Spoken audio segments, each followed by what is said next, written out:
Welcome to Spit Bucket. I'm joined by Martin Krajewski from Chateau De Sours in Bordeaux.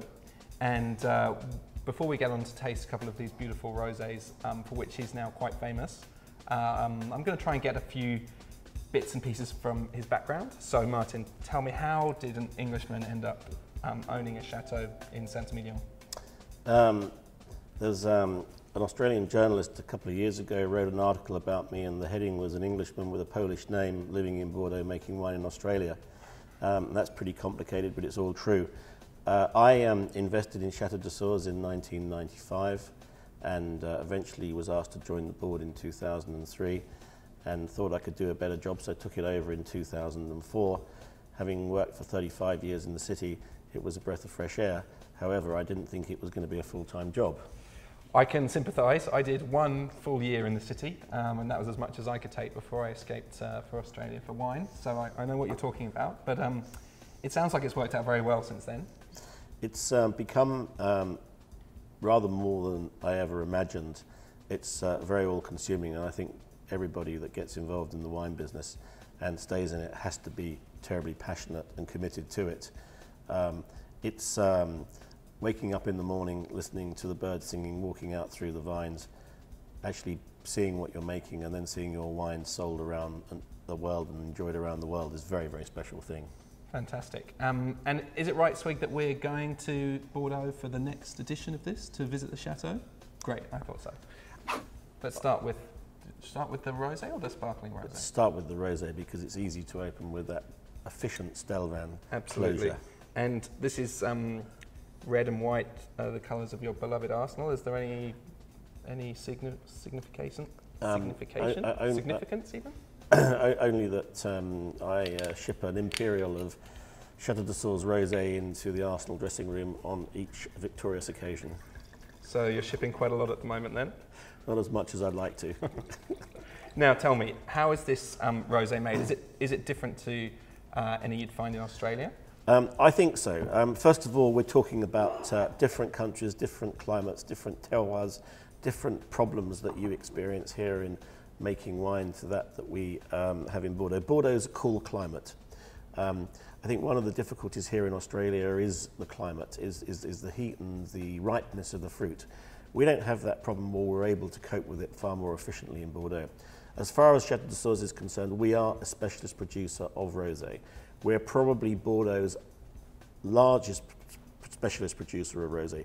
We start off at the beginning of the year with how we set up the vines, how we prune them, how we manage them throughout the year, the canopy. When we pick early at full alcoholic ripeness, but before the fruit has taken on tannins, so that we're able to have freshness. We're having to have the good expression of fruit. And what grapes do we have in here? In here, this is 70% Merlot, which is the predominant variety on the right bank, very early ripening, and 30% Cabernet Franc, which just adds a little bit of structure and body. Colour, as you can see, is a very, very beautiful, luminous pink. Yeah, a little bit darker than some from Provence, for example. Yeah, the rosé gris, as they're called in Provence, a grey rosé, which is very fashionable. And in fact, for us, progressively over the last 5 or 6 years, we have been working very hard to reduce the colour from 5, 6 years ago from a cherry red to this rather more attractive luminous pink. The difficulty in extracting colour is that you usually drop flavour, and but the advantage of having something that looks good is that people want to drink it, and it's slightly fashionable. But if you're able to achieve that, and we think we have done, then you have the great colour, have this wonderful red berry fruit nose aroma. Beautiful nose, really lifted, really fresh. And on the palate,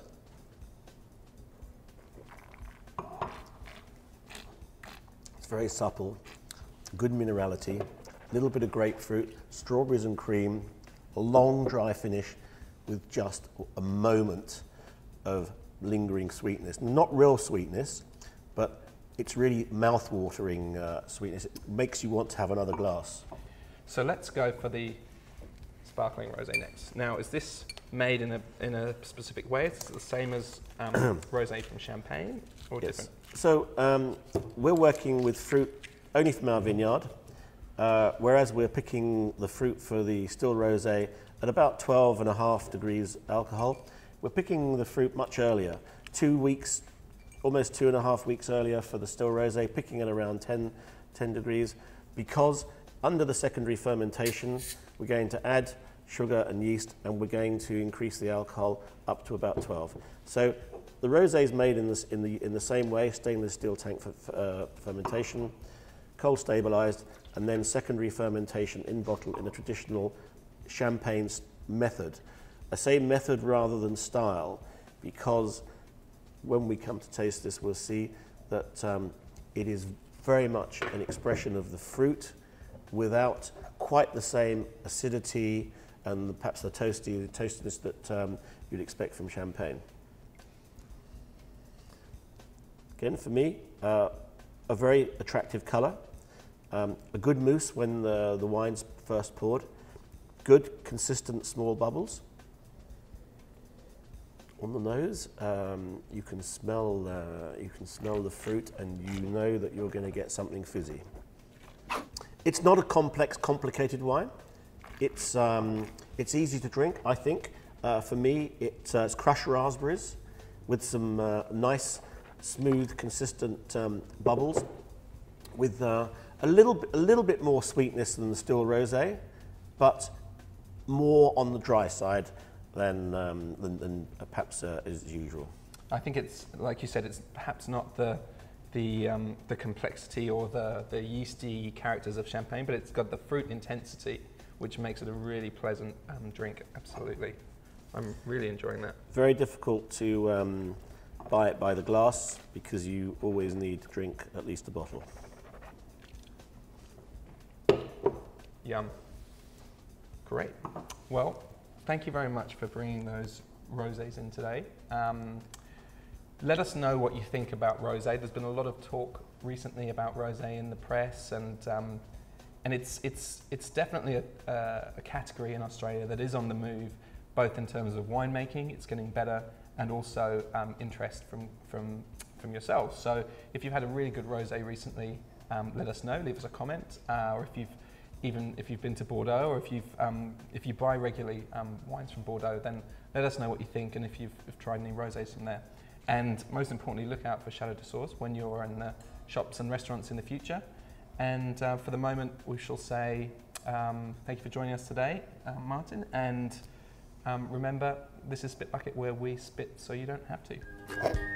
Thank you very much. Cheers. A bientôt.